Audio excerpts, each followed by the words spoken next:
Isang kotse na minamaneho ni John Wick. Nabangga sa pader, duguan at nasugatan, sumuray-suray siyang lumabas ng truck. Gumagamit siya ng pressure sa sugat sa kanyang tiyan. Inilabas niya ang kanyang telepono at pinanood ang isang video ng kanyang asawang si Helen sa dalampasigan. Habang gumagapang siya sa gilid, yumuko si John at napapikit. Ilang araw bago ito, sa isang maulap na araw, nagising si John. Na-flashback niya ang pagsama ni Helen, silang dalawa sa hapunan. Pagkatapos ay isang pagbaril sa kanila na naghahalikan. At sa wakas ang sandali nang siya ay nahimatay sa kanyang mga bisig. Pagkatapos ay ipinakita si John na kasama niya sa isang kama sa ospital. Hinalikan niya ang kanyang noo at tumingin sa doktor, na kinuha ang kanyang softboard at lumabas. Ang susunod na kuha ay kay John na may kwintas sa kamay habang siya inilabas ang kanyang sasakyan.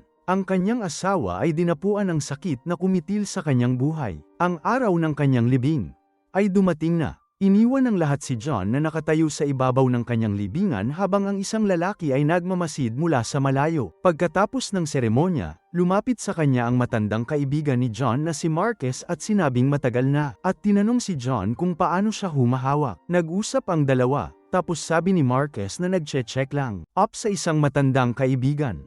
Pagkatapos ay nagpaalam na siya at umalis. Pagkatapos ng serbisyo, ipinakita si John sa bahay. Nagsimula na siyang maglinis nang tumunog ang bell. Binuksan niya ang pinto at nakita niya ang isang delivery woman na nakatayo doon. Hiniling niya kay John na pirmahan ang ilang mga papeles at ibigay kay John ang isang pakete. Ito ay isang maliit na beagle. Nag-iwan ng liham si Helen para kay John. Sumulat siya sa kanya na nagsasabi na tinanggap niya ang kanyang kamatayan at gusto niyang magmahal muli si John at gusto niyang magsimula siya sa tuta. Nang mabasa ang sulat, si John ay nagsimulang umiyak. Inilabas niya ang aso mula sa kulungan nito at sinuri ito. Bulaklak na pinalamutian ng kwelyo, na humahantong kay John sa conclusion na pinangalanan ni Helen ang asong Daisy. Dinadala niya ang aso ng isang pares ng mga kumot, ngunit ang aso ay tila ayaw bumaba sa kama. Ngunit kinuha ito ni John at inilagay sa kama. Kinabukasan, umakyat ang aso sa kama at nagising. John at pagkatapos ay sinusundan siya sa buong bahay. Pagkatapos ay nagbuhos si John ng mga cornflake para sa kanyang sarili at ang aso at sinabi dito na bibili sila ng tamang pagkain para sa kanya. Nakipag-bonding siya sa tuta at ginugugol nila ang araw sa pagmamaneho sa kanyang vintage na $1,969 Ford Mustang Mach-1. Huminto siya sa tabi ng tatlong Russian mobsters, kabilang si Yosef Teresov, ang anak ng boss ng krimen, Viggo Teresov. Lumapit si Yosef sa sasakyan ni John, pinuri ito, pagkatapos ay nagtanong tungkol sa presyo. Pagkatapos ay sinabi ni John na hindi ito ibinebenta. Pagkatapos ay inabuso ni Yosef si John sa Russian, na sinasabi na ang lahat ay may price beach, sa pag-aakalang hindi niya maintindihan. Ngunit itinutuwid siya ni John sa pagsasalita ng Russian at sinabi sa kanya na hindi ito asong babae. Hinahaplos ni Yosef si Daisy sa sandaling yun. Ngunit nang marinig niya ito, nagalit siya at magre-react na sana siya nang hilahin siya ng isa sa mga kaibigan niya at sinabihan si John na magkaroon ng magandang araw. Pagkaraan ng araw na yun, dinala ni John ang kanyang sasakyan sa isang abandonadong lugar ng konstruksyon at nagsimulang mag-anod sa lahat. Ang lugar para ilabas ang kanyang pagkabigo. Muntik na siyang makasagasa sa ilang truck, ngunit huminto lang sa oras. Kailangang pakalmeyan ni Daisy ang sarili habang si John ay naghahanda para matulog. Kaya inihatid siya ni John sa ibaba. Pagdating nila, dalawang malabo na lalaki ang nakatayo sa harap ni John, habang ang pangatlo ay kumukuha ng paniki at nagwawak sa kanya sa ulo. Habang umuungol si Daisy, sinimula ng lalaki ang paghampas kay John. Inaatake ng isa sa mga lalaki ang aso at kinagat ang kanyang leeg. Ang isa sa mga lalaki ay humiling na hanapin ang mga susi, at ang isa ay tumugon na siya ay natagpuan. Sila, pagkatapos kunin ang mga susi, inalis ng lalaki ang kanyang pagbabalat kayo, na inihayag ang kanyang sarili na si Yosef. Iniinsulto niya si John at hiniling na matulog ng maayos bago siya patumbahin. Nang maglaon, nang magising si Juan, lumapit siya sa kanyang walang buhay na alaga at humiga sa tabi nito habang hinahaplos niya ang kanyang ulo. Inilibing niya ang aso at pagkatapos ay sinimulan niyang linisin ang kalat sa kanyang bahay bilang mga alaala ng kanyang asawa at ang pag-atake mula kagabi ay pumasok sa kanyang ulo. Itinaboy ni Yosef ang Mustang ni John sa isang talagang tindahan. Sinabi ni Joseph kay Aurelio na kailangan niya ng ilang malinis na papel at bagong plate number para sa sasakyan. Ngunit nakilala agad ni Aurelio ang sasakyan at hiniling na malaman kung saan nakuha ni Joseph. Pagmamayabang ni Joseph tungkol sa kung kanino niya kinuha ang sasakyan at kung paano niya pinatay ang aso ng lalaking iyon. Sabi ni Aurelio sa kanya, upang makalabas ng tindahan. Ngunit tumugon si Joseph na sila ang nagmamay-ari sa kanya. Sumagot si Aurelio na hindi magtrabaho para sa kanya, ngunit nakikipagtulungan sa kanyang ama at pagkatapos ay sinaktan si Joseph sa mukha. Isa sa mga goons ni Joseph bumunot ng baril at itinutok ito kay Aurelio, ngunit pinigilan siya ng isa pa sa pagbaril. Bumangon si Joseph at ininsulto si Aurelio at sinabi sa kanya na dadalhin niya ang kanyang negosyo sa ibang lugar. Maya-maya, huminto si John sa tindahan at nagtanong tungkol sa kotse. Sagot ni Aurelio na nandito ang sasakyan. At ang Joseph na yun ay anak ni Vigia. Tinatawagan ni Vigia si Aurelio ng gabing yun, nagtatanong kung bakit niya sinaktan si Joseph. Sinagot lang yun ni Aurelio dahil kinuha ng kanyang anak ang sasakyan ni John Wick at pinatay ang kanyang aso. Bilang tugon, sabi lang ni Vigia, naku. Tila nag-aalala si Vigia at bumaba sa kanyang penthouse bilang isa sa kanyang mga tauhan. Binabati siya, ngunit sinabi sa kanya ni Vigia na gusto niyang makipagkita sa kanyang anak. Samantala, si John pumasok sa kanyang basement gamit ang isang sledgehammer at sinimulang eyebash ang sahig. Siya ay ipinahayag na mayroon naghahanap ng cash ng mga armas at gintong barya. Upang matugunan ang problemang ito, nakipagpulong si Vigia kay Joseph. Sa kanyang bahay, inabutan niya muna si Joseph ng inumin at sinabing nakasuot siya ng magandang jacket kanina. Sinuntok niya ang kanyang anak sa tiyan ng 2 beses upang pag-alitan siya, na nagpapaalala sa kanya kung sino ang kanyang ginawang mali. Nagtanong ang Alipors ni Vigia kung maaari siyang umalis, ngunit inutusan siya ni Vigia na manatili. Si Joseph ay sinabihan ni Vigia na nalilink sa kanya noon si John Wick hanggang sa nakilala niya si Helen at piniling huminto. May reputasyon si John bilang babayaga, ang boogeyman, o sa halip, bilang ang taong tinawag upang pumatay sa boogeyman, at ipinaalala kay Joseph kung gaano kadelikado si John Wick.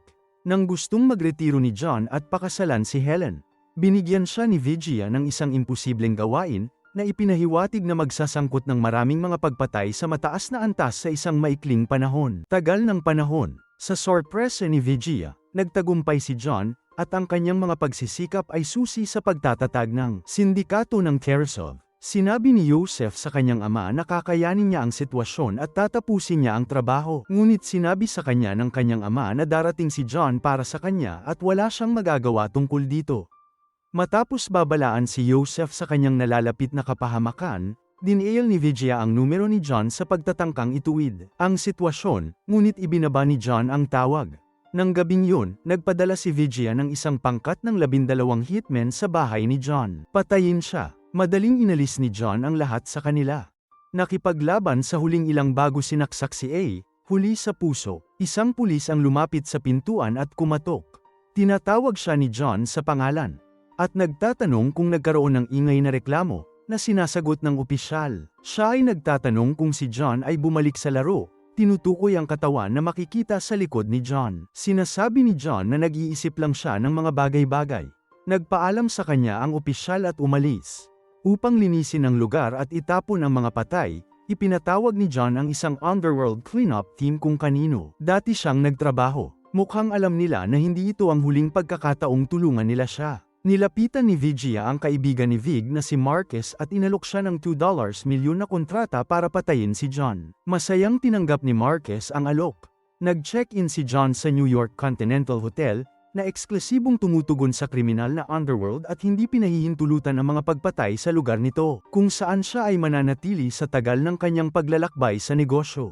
Si Winston, ang manager at may-ari ng Continental, ay isa pang matandang buddy ni John. Nang magtanong si John, ipinaalam sa kanya ni Winston na si Joseph ay nasa isang nightclub na tinatawag na Red Circle. Pumasok si John sa club kung saan nagsasaya si Joseph at ang kanyang mga kaibigan. Nakilala niya ang isang matandang kakilala doon at sinabihan siyang magpahinga, habang pinasasalamatan siya ng lalaki. Tinatangkilik ni Joseph ang isang gabi ng champagne at mga kababaihan sa marangyang Russian bathhouse. Nang patayin ni John ang isa sa kanyang mga lalaki at lumapit sa ilalim ng sahig ng club. Nang makita nila si John, pinaputukan niya sila habang si Joseph ay tumakas. Pinapatay ni John ang bawat hitman sa kanyang paraan, ngunit nawala niya si Joseph sa isang getaway na kotse habang siya ay umaalis. Siya ay bumalik sa Continental upang makakuha ng isang sugat sa kanyang tagiliran na tahiin pagkatapos nasaksakin sa tiyan ng isa sa mga lalaki ni Vigo na may dalang bote. Binabalaan ng doktor si John na kung pinipilit niya ang kanyang sarili ng labis, mapunit ang kanyang tahi. Sinasabi ni John na ang Bourbon na binili niya kanina ay seseklo sa painkiller na bahagi ng kanyang rehabilitasyon. Umakyat si Marquez sa bubong ng gusali sa kabila, sa kalye sa gabi at itinuon ang kanyang mga mata kay John na natutulog. Napansin niyang may paparating. Sa pamamagitan ng salamin, pinaulanan niya ng warning shot si John. Nagsimulang barilin ni Perkins si John, ngunit nagawa niya. Iwasan mo siya. Nakikipagpunyagi siya kay Perkins hanggang sa naka-headlock siya at nag-aalok. Kanyang pakikiramay kapalit ng impormasyon. Ipinaalam niya kay John na iniimbak ni Vigo ang karamihan sa kanya, mga ari-arian sa isang silong ng simbahan. Pinaalis ni John si Perkins at iniwan siya kay Harry para sa isa sa kanila, mga gintong barya ng organisasyon. Si Perkins ay nakagapos sa isang upuan ni Harry, na hindi alam na mayroon siya. Na-dislocate ang kanyang hinlalaki at dumudulas. Lumabas siya ng sasakyan at tinakpan ang mukha ni Harry, isang unan bago siya barilin.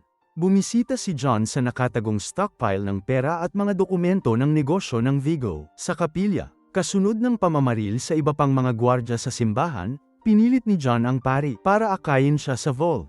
Pinaalis niya ang mga babae sa vault at sinunog ang buong istruktura. Nabalitaan ni Vigo ang tungkol sa sunog nang malapit na siyang matrap sa isang barrage ng mga bala mula kay John.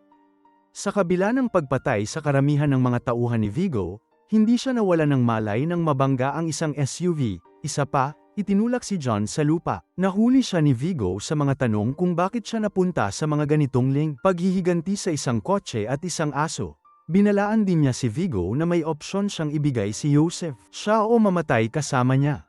Ipinaubaya siya ni Vigo sa kanyang mga masasamang tao, na siyang nag-suffocate sa kanya gamit ang isang garbage bag. Si Marquez naman ay nanunood mula sa katabing gusali at pinagbabaril ang isa sa mga hitmen na nagpapahintulot kay John na kunin ang isa pa. Tanging si John na lang ang natitira habang hinuhugot ni John ang kanya revolver at pinaputukan ang nakatakas na sasakyan ni Vigo.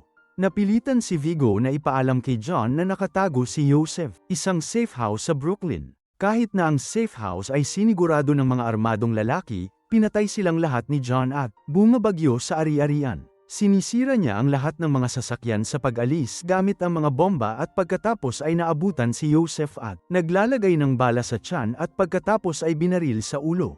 Nalaman ni Perkins na sina John at Marquez nakipag-ugnayan at ipinaalam kay Vigo, kaya pinapante ni Vigo ang kanyang mga tulisan sa bahay ni Marquez bilang ganti sa ang pagkamatay ni Joseph at dahil sa hindi pagpapatay kay John. Pinaghahampas nila siya doon hanggang sa dumating si Perkins at si Vigo. Papalabas na ng bahay, tinawag niya si John at sinabi sa kanya na pinatay niya ang kanyang kaibigan. Pagkatapos ay umalis si Vigo para sa isang helicopter na magdadala sa kanya palayo sa lungsod. Ang plano ay pupunta si John sa bahay ni Marquez at tambangan siya ni Perkins. Ipinatawag si Perkins sa isang pulong kasama si Winston, ang may-ari ng Continental Hotel, sa Bethesda Arcade sa Central Park. Nakilala niya si Winston at 4 pang lalaki. Ipinaalam sa kanya ni Winston na siya ay sinuway hanggang kamatayan. Habang paalis si Winston, tinakbo niya ang parehong tagapaglinis na tumulong kay John sa pag-alis ng mga labi ng mamamatay tao mula sa kanyang tahanan at binibigyan siya ng ilang sentimos. Nang matuklasan ni John ang katawan ni Marquez, siya ay nagtatakda upang patayin si Vigo. Nakita niya si Vigo at ang kanilang lalaki sa daan patungo sa chopper at nagtangka para isalpak ang kanyang sasakyan sa kanila. Inutusan ni Vigo si Avi na patayin si John, para lamang sa sasakyan ni John. Suntukin siya. Sinubukan ni Vigo na itaboy ang sasakyan ni John sa bangin, ngunit nakaligtas siya. Ang dalawa pagkatapos ay labanan John pulls ang talam sa kanyang sarili upang bumuo ng pagkilos at baliin ang braso ni Vigo, saka kinuha ang kutsilyo sa tiyan at sinaksak si Vigo sa leeg. Pinabayaan niya ito sa kanyang kapalaran. Bumalik kami sa pambungad na eksena habang patuloy ang pagdurugo ni John. Nakaramdam siya ng motibasyon na magpatuloy pagkatapos makita ang video kasama si Helen. Pumasok siya sa isang kanlungan ng aso upang gamutin ang kanyang sugat sa kutsilyo, pagkatapos ay nagpatibay siya ng isang pitbull puppy at nagdala. Kasama siya sa bahay. Salamat sa panunood. Please like, subscribe and click the bell icon para makakuha bagong recaps ng pelikula.